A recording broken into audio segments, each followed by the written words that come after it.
Sí. Abrazo grande. Y arrancamos con declaraciones que tienen que ver con la economía. Alguien reapareció y lo hizo de la siguiente manera. Mirá.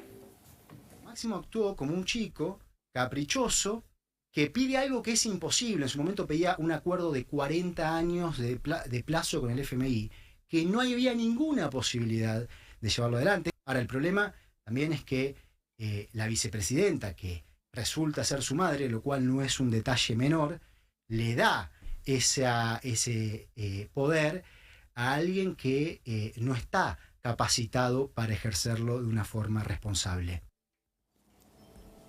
Y de golpe los trapitos se expanden, se extienden al sol.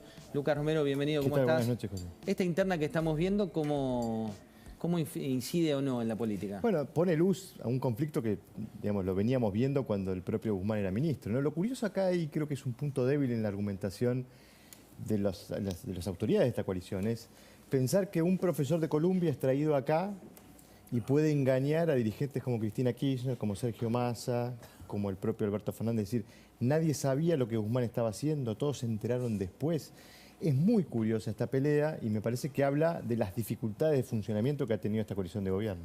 Bebo, apareció por un lado Guzmán y por otro lado Massa. Hoy le contestó Massa. Lo que pasa es que Guzmán, en un momento determinado, lo más grave, dice que 3 meses antes de arreglar con el Fondo Monetario Internacional no le atendieron más el teléfono Cristina, que no le atendía el teléfono nadie, e hizo una acusación grave. Dijo, Cristina hablaba con mis colaboradores y le pedía que me boicotearan. Eso es complicado. Dice, los colaboradores me decían, sí, bueno, y hacían todo lo contrario de lo que yo les pedía. Es peor eso. Y hoy Massa, para contestarle, le dijo, entre otras cosas, dejó reservas en el banco, 0, dijo Massa hoy, 0. El déficit fiscal, 12,4. No informaba nada de lo que estaba hablando con el fondo. No nos enteramos de con quién hablaba, con qué estaba diciendo. Arregló él por su cuenta. Es como que él arregló solo con el fondo y los demás lo miraban. Los demás en la tribuna. El único que jugaba este partido era Guzmán. Es raro. Todo es raro. Sí, porque es el fuego amigo que duele más. Mirá cómo lo decía hoy Sergio Massa en una entrevista con Futurock. Cuando llega el acuerdo al Congreso, el exministro plantea que, digamos, si no aprobábamos el texto como él decía, se caía el acuerdo. Vos te agarraste fuerte con él en ese momento.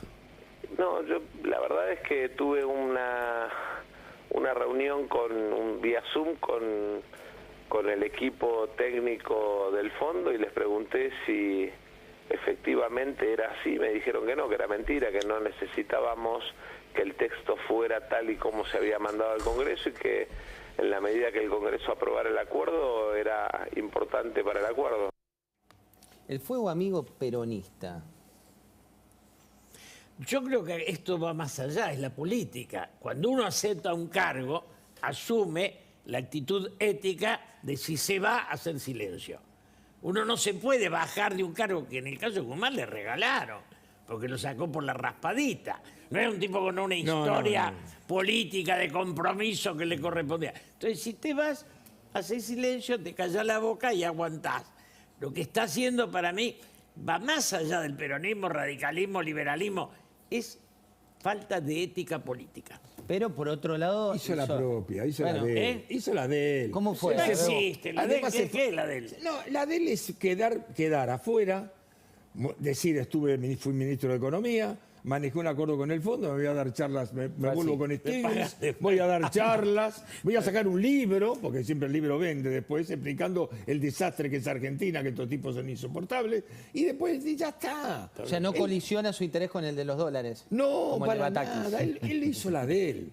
Además se fue en el momento que ella estaba hablando, Cristina estaba hablando y él... Ahora que eso para los propios fue una traición. Claro, sí, fue una traición. Dijo, así que me hicieron todo eso, ella me va a vengar. ¿Qué pasa ahí, Pablo, con estas internas que salen a la luz? Con alguien que también, no sé si te acordás, pero Martín Guzmán era alguien que trató de hacer los deberes, era más cristinista que Cristina, más Néstor Carlos que Néstor Carlos. Digo, todo el tiempo hablaba con una liturgia que nadie lo bendecía. Sí, el problema es una coalición, un frente donde simplemente se juntaron para ganar, ¿no? No para acordar un plan de gobierno. Entonces, no hay forma. Me parece que el peronismo / kirchnerismo está entrando en la zona de completa virtualidad, ¿no? Donde todo se genera y termina en declaraciones, en parque temático, en festival o recital tipo Coldplay, donde una presidenta puede ser opositora al mismo tiempo, donde habla de un cambio, pero hay que decir que el kirchnerismo está gobernando ya más de 15 años, ¿no? 4,5 de Néstor, 8 de Cristina, 3 de Alberto.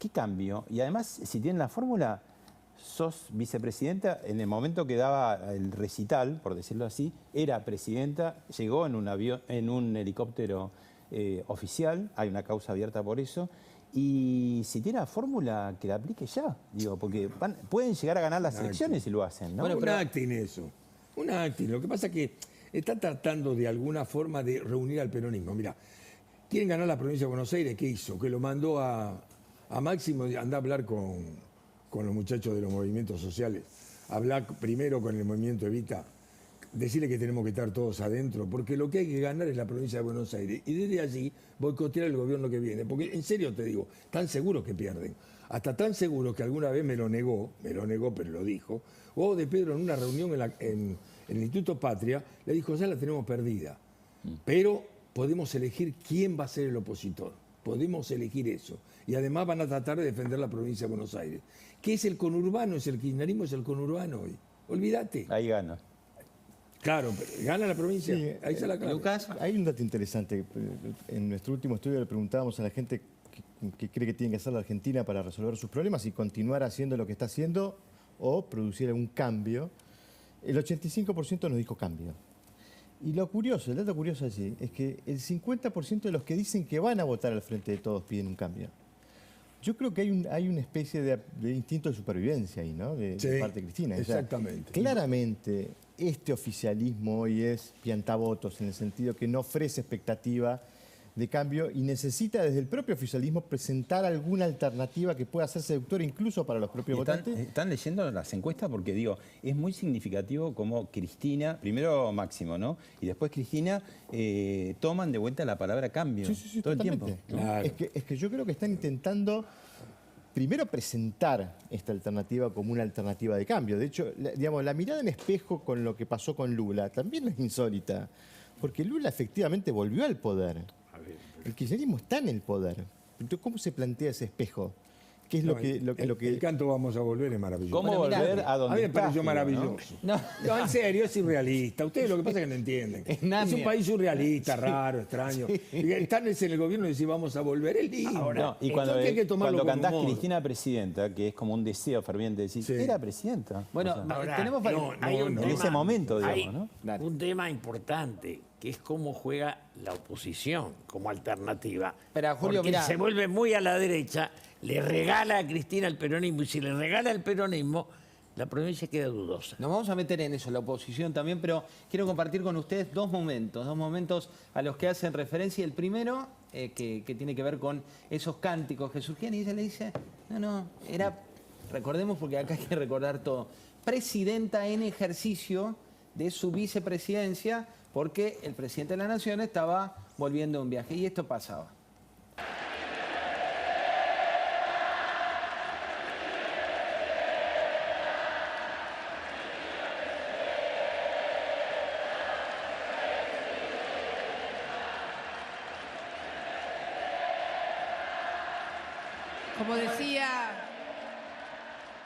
Como decía el general, todo en su medida y armoniosamente.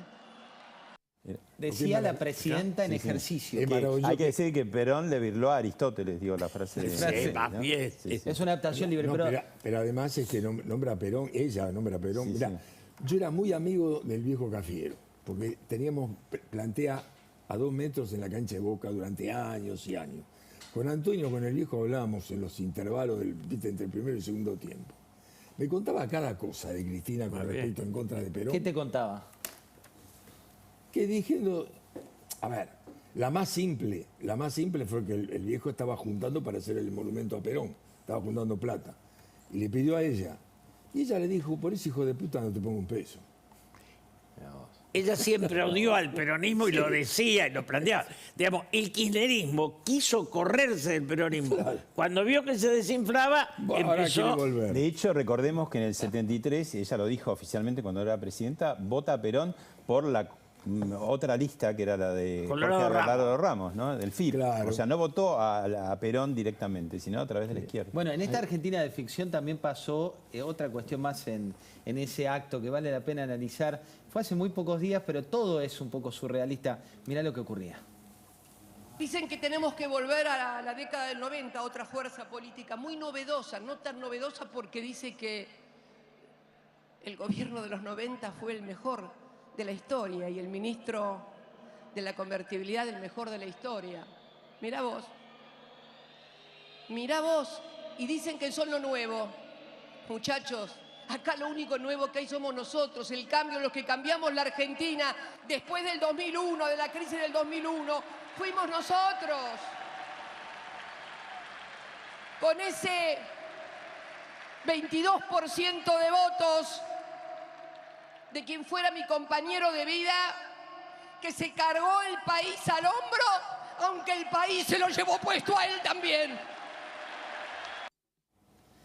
Cambiaron el fondo porque la última vez, vos sabés que la frase formaba que algo así como que la política no servían para política o que era política mala. Cuando cortabas la foto era muy difícil no cortar y las palabras, el juego de palabras de la fuerza de la esperanza también te mostraba un cambio. Ahora, el grado de negación que tiene es increíble, ¿no? Porque en los 90, digamos, Néstor era el gobernador de la provincia de Santa Cruz y recibía a Menem como el mejor presidente de la historia, ¿no?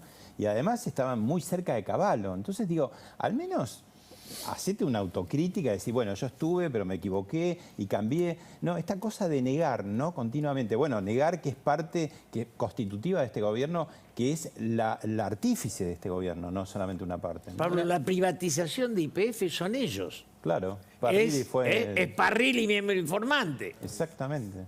Sí, sí. Y se benefició mucho a la provincia con esa cantidad de millones que... 550. Además, la plata que le correspondía a Santa Cruz por el petróleo y por YPF, esa plata fue a parar y él le pidió consejos a Cavallo. Cavallo, cuando se estaba acercando el 2001, le dijo, sacala. A través de Aldo Ducler, un agente de bolsa que yo conocí durante mucho tiempo, tenía mercado abierto, estaba Ducler, Escacerra y varios, yo los visitaba de vez en cuando en el microcentro. Ducler le saca y le compra bonos en el exterior con la plata esa. Y con eso, y además compró una serie de acciones que después crecieron momentáneamente, así que fueron cerca de 800 a 1.000 millones de dólares. Mirá vos. Pero los sacó por consejo de Cavallo, porque él le pedía consejo a Cavallo, porque decía Néstor en aquel momento que era el que más sabía de economía lejos. Lucas, hay una cuestión, Guillermo Oliveto, que es especialista en consumo, les pregunta por estos días a los consumidores, bueno, qué perspectivas,